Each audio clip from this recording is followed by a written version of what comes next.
Welcome, members of the press, and thank you for being here.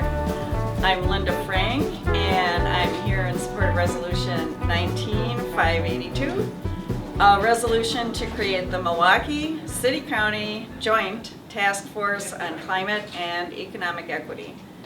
The task force will explore how to achieve a Milwaukee action plan on the global crisis of climate change while raising up the segments of our Milwaukee population that have been left out of economic prosperity.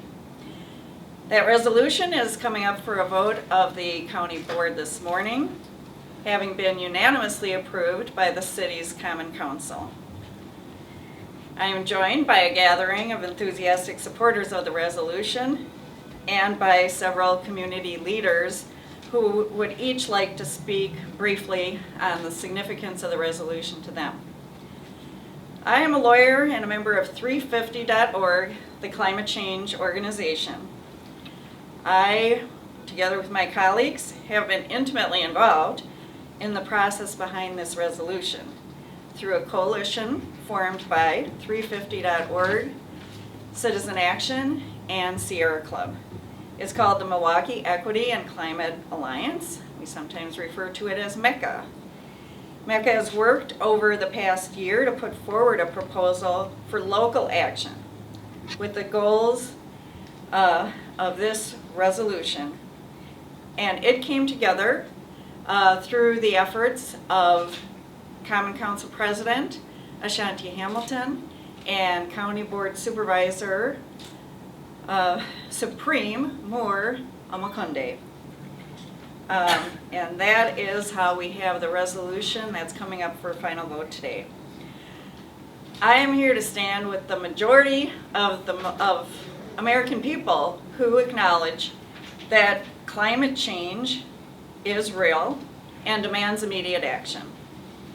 And I stand with those who understand that we humans live within and dependent upon the Earth's ecosystems, that we must live respectfully within those ecosystems, both for ourselves and for the majority of wildlife and plants that will not survive if we do not repair this relationship. We can change the trajectory of the future if we act now. Milwaukee is about to do its part. With that, I'd like to introduce the key force behind the resolution at the county board. The resolution sponsor is Supreme Moore Amakunde, supervisor on the board. I have observed Supreme Moore to demonstrate his passion and commitment on both climate change and economic equity. The Milwaukee Equity and Climate Alliance has valued our collaboration with him. Supervisor? Good morning. Thank you for that introduction. Good morning to the members of the media that are present here today. Good morning to my colleagues and those who are joined behind me. I want to first and foremost say thank you to the Milwaukee Common Council, and also thank you specifically to President Ashanti Hamilton for his support and his leadership on this resolution. It's very important that we represent our constituents throughout the city, throughout the county. I represent about 50,000 residents in District 10. I'm also the chair of the Health and Human Needs Committee and also a member of the Finance and Audit Committee. However, as we talk about the individuals that we represent and that are our constituents, we also must talk about our constituents who can't speak up for themselves, the constituents of air, land, and water. And so I am here to speak on behalf of that constituency as well. And also, we realize that we're at crisis point right now when we talk about trying to reduce greenhouse gas emissions by 2050, et cetera, and the 2% Celsius increase of the temperature here on the planet. We also must make sure that we're approaching everything with that same degree of crisis. We have a climate crisis that we need to address, especially if you've lived in Milwaukee where it gets colder than it has been in quite some time. We also need to address our jobs crisis as well, our economic equity crisis, where we have pockets of our community who have experienced 60% plus unemployment in the city. So with that same fervor that we're addressing our climate change or trying to prevent climate change, we must also approach that same fervor with our economic equity as well. And we know that we can actually solve our economic equity challenges as we attempt to solve climate change. So again, I want to thank President Ashanti Hamilton. He was otherwise obligated today. However, he is always ever present in his reach on this issue and his staff's issue. I want to thank my staff. I want to thank his staff, and I want to thank all the staff and the members behind us. And so I want to pass it back to the MC, but I want to thank you for your presence here today. Thank you. Woo!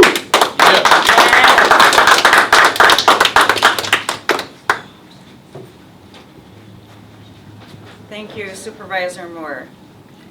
Next, we'd like to hear from George Martin, member of the NAACP, which is one of the organizations designated to serve on the task force. More than any of us, and I think longer than any of us, George has studied and educated the community on issues of civil rights, world peace, and climate change. Burnout does not seem to apply to George. Please welcome George Martin. Yes. Yeah. Thank you. Hello, family. You know, this is really exciting. It really is. And it's probably the oldest up here. And I'll take that role of elder anytime. You know, but we go back to the war and poverty and all the things that we've done to keep employment and training together in this community. And I have the good fortune of having worked on climate internationally for the last 10 years. And it's absolutely wonderful as we talk about bringing these two together. There are more jobs in the solar industry than oil, than gas and coal put together. We might have got left behind during the Rust Belt days, but this is our opportunity to bring Milwaukee to the forefront in terms of this Green New Deal approach, and also bringing jobs around climate to the people who need them the most. So we're really looking forward to this opportunity. It's so important. It's so urgent. Julian Enslow and I have hosted conferences on climate internationally. And then we were talking about 10 years, and that was 2 years ago. We got 10 years. In the words of Dr. Martin Luther King Jr., I can't help but stress the urgency of what we need to do. And we need to do it now. Yes. And I'm so happy that our local government is working with us. The only real democracy that's been happening in this country in the last decade has been local democracy. And I applaud our county, and I applaud our city for stepping up on this. And it's not only about us and what we do, it's about our children. It's about our grandchildren. The headline in the Journal on Monday had to do with air quality. Milwaukee is the 6th worst in the country when it comes to children going to emergency rooms because of asthma. Children going to intensive care because of asthma. I was one of those kids, and still am. And we owe it to them to make this work. So thank you, County. Let's go ahead. Let's bring it together. And I want to end it with this, and this is something that we picked up working with climate activists in Africa. And we use this chant. And I'd ask you to join me in it, please. Okay, keep it in the ground. Keep it in the ground. Keep the oil under the soil. Keep the oil under the soil. Keep the gas under the grass. Keep the gas under the grass. Keep the coal in the hole. Keep the coal in the hole. System change. System change. Not climate change. Not climate change. Renewable energy. Renewable energy. Sustainable life. Sustainable life. Peace and love. Peace and love. Thank you.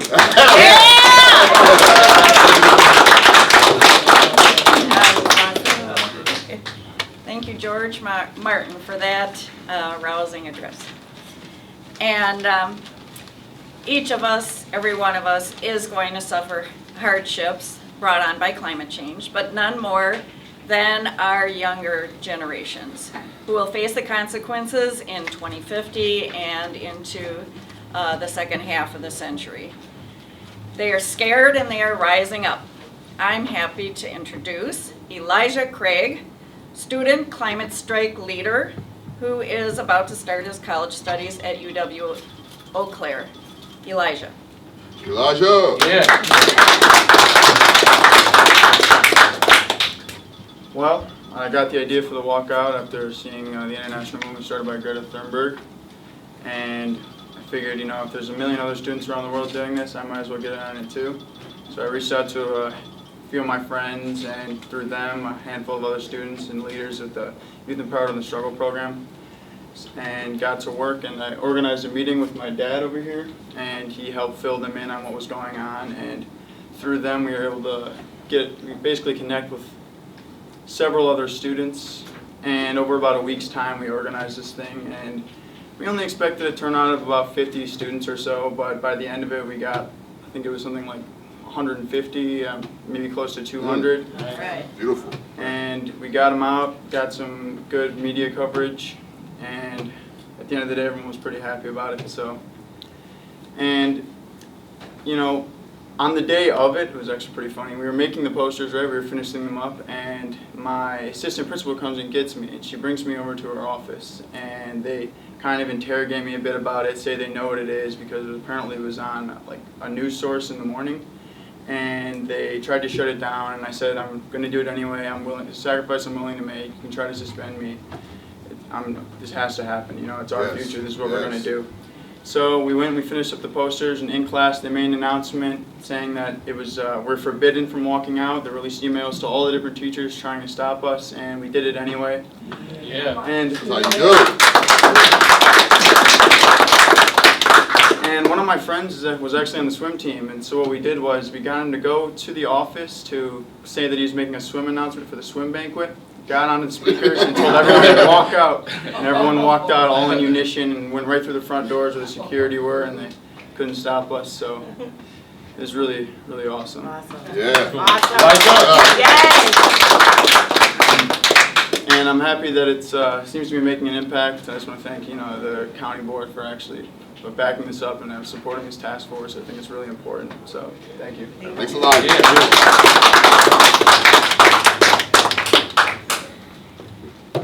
Thank you, Elijah. Our youth is leading the way. And now the Sierra Club, through its campaigns, has inspired numerous local governments around the country to pledge that their municipalities will achieve 100% renewable energy. And Sierra Club has been in the thick of the work right here in Milwaukee, not only to address the causes of climate change, but also to address racial economic inequity. I'd like to introduce you to a Sierra Club member whose lifestyle sets the gold standard for low energy demand and small carbon footprint, and who demonstrates a true sensitivity to ensuring an equal voice and opportunity for all. Please welcome Barbara Richards. Barbara. Welcome, Milwaukee. This is our time. I'm the Conservation Chair of the local Great Waters Group of the Sierra Club. Enjoy, explore, protect is the Sierra message. We live in the most segregated community in the United States. The unemployment rate for black males is nationally reprehensible, as is the black incarceration rate. Enjoy, protect, explore. These are communities of opportunity. In 2014, the Sierra Club Board of Directors Climate Movement Task Force for 2030 listed 4 areas as Sierra Club justice indicators: quality careers, just transition, we need to talk to the unions too, equitable access, affordable clean energy. The duty of this task force, this is paramount. What has worked locally and nationally to heal and find the opportunities? Let's find those pieces to the puzzle. Second, we live in a particular time when the human impact on our planet is defined by a 10-year countdown, during which we must examine all that we do now and determine a new path forward so that we all may enjoy, explore, and protect. This path the task force must determine. Sierra has long sought to move beyond coal, to move beyond fossil fuel consumption. Now is the time to plan the path to a planet we can enjoy and explore by gathering our skills and intelligence for the 100% clean energy future needed to protect this, our home. As Milwaukeeans, we join in common effort with others in this land and across the world. By bringing living wage green-blue jobs to those most impacted by the current system, who also are the most to be impacted by a collapse if we delay. We bring about a more just community as well as add pieces to the totality of what needs to be the new way forward, which some have called a Green New Deal. If we are all to enjoy, explore, and protect this our common home, we must act. The task of this task force is to identify the puzzle pieces from these two opportunities and develop a plan to bring the pieces together, and that within 6 months. Sierra urges the passage of this resolution. Thank you. Thank you, both.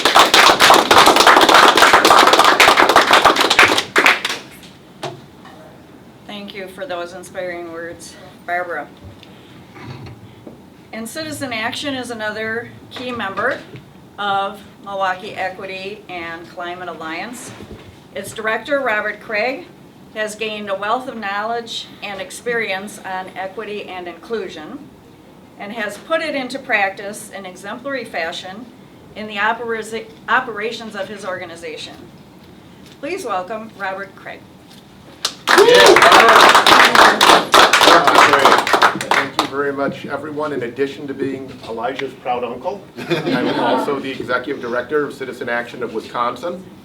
And so this has been a long time in coming. And I think I want to thank the sponsor in the county, Supervisor Maura Makunde, and Milwaukee Common Council President Ashanti Hamilton, and all the members of the Common Council who unanimously supported this at the city level. And what's happening right now is that we have about 11 years to dramatically change our whole economy in order to reduce greenhouse gas emissions by 50% by 2030. We need to get to 100% by 2050. That is a massive undertaking. And at the national level, we're not taking no action whatsoever under the current administration. And so local governments and state governments have stepped up to the plate. In Wisconsin, we have half of the state government that will not act either. So it comes down to the local level. And it's complicated to plan. We're talking about looking at the entire Milwaukee economy and how we restructure it in a way that not only greatly reduces greenhouse impact, but also creates a whole lot more economic equity. Because as several speakers have pointed out, we have some of the worst racial disparities in the country and some of the largest pockets of poverty in the country relative to our metro area. And we've been losing ground for 40 years since deindustrialization, since the global trade agreements that really harm places like Milwaukee and the upper Midwest were put into effect. And there's been a lot of efforts local level to deal with that problem, but we need to fundamentally change the economy to do it. And so this is a great opportunity. I know it's scary that we've already had a 1 degree Celsius increase in temperatures. We already have created a planet that is different than what we evolved in as a species, but if we can't limit it to another 1.5% Celsius, it'll be catastrophic and genocidal. But we can, rather than, because that shuts people down to think about how scary this is, to think about the opportunity to employ people. It's not just renewable energy, which is critical, which, by the way, we do not mine any coal in Wisconsin or any natural gas. So if we were doing renewable energy locally, we could put people to work to do that, but a lot of it is things like energy efficiency. And those are the kind of jobs where you could employ people to scale in order to make this a much more energy efficient city. We have older housing stock, older buildings, or a lot of buildings not built with this in mind. And as we know, the only people who are doing well in our economy, for the most part, with some exceptions like the building trades, are people who have a college education, and less than a third of people in this area have a college education. Those folks need good family supporting jobs, and we need them to work in order to prevent a climate genocide. And so this brings together two huge issues into one issue, and I want to say it creates a much stronger coalition. Not only the coalition we've talked about, but this is passing unanimously, because if you combine those two issues in Milwaukee, economic opportunity and having a sustainable environment, you have an unbeatable political coalition. Yes. Now, what's going to happen is, this is complicated. What a city can do, how it plans out, how it prepares for future federal and state investments, which will happen eventually, all is complicated, and that's why a task force will come together. If this passes, I hope it passes today on the county board, and then the task force will make recommendations for a funded process to plan out this transition and to maximize both the reduction in greenhouse gases and impact, and also maximize racial economic equity, because we need more opportunity in this city and we need to become a sustainable city. And if we do this, Milwaukee can become a leader there are other cities leading on climate. We actually have a chance to be the city in the country that does the most for economic equity, and to put those things together and to realize the vision of the Green New Deal. So thank you everyone for all you've done and all you're going to do.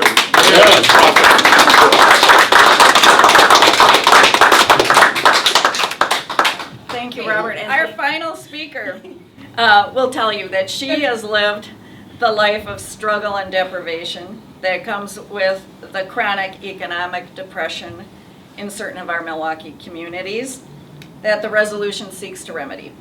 She raised herself up and has emerged as a model and spokesperson for the community. Please welcome Pastor Dana Kelly.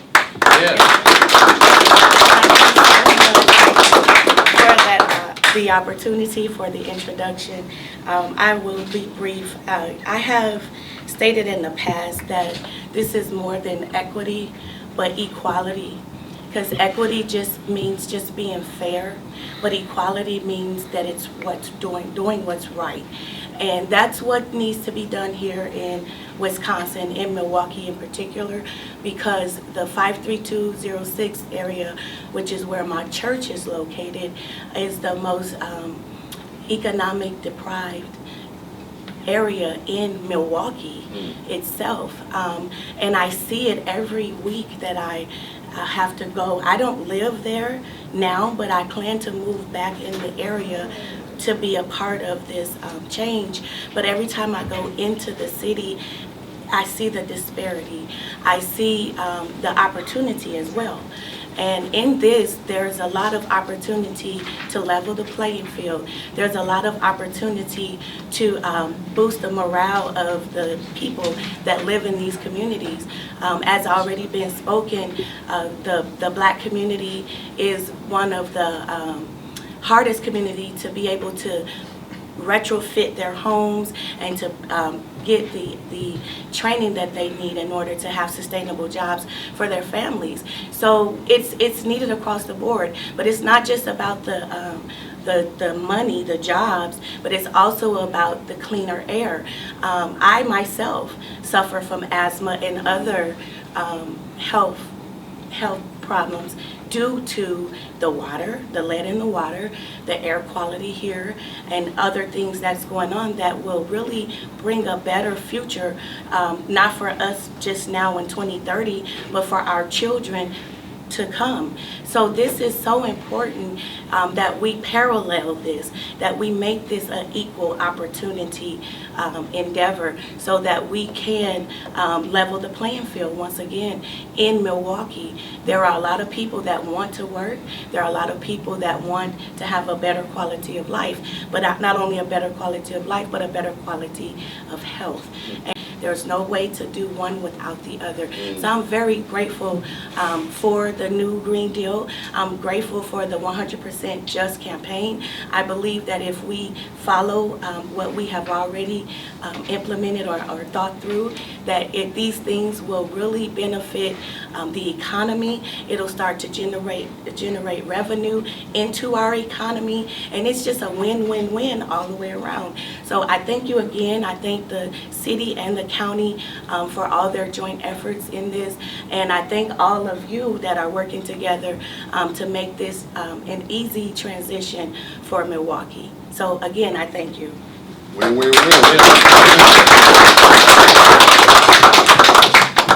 Thanks to Dana Kelly for those remarks. And again, thank you to all of our speakers and to all of you for being here, and all of the supporters who have come.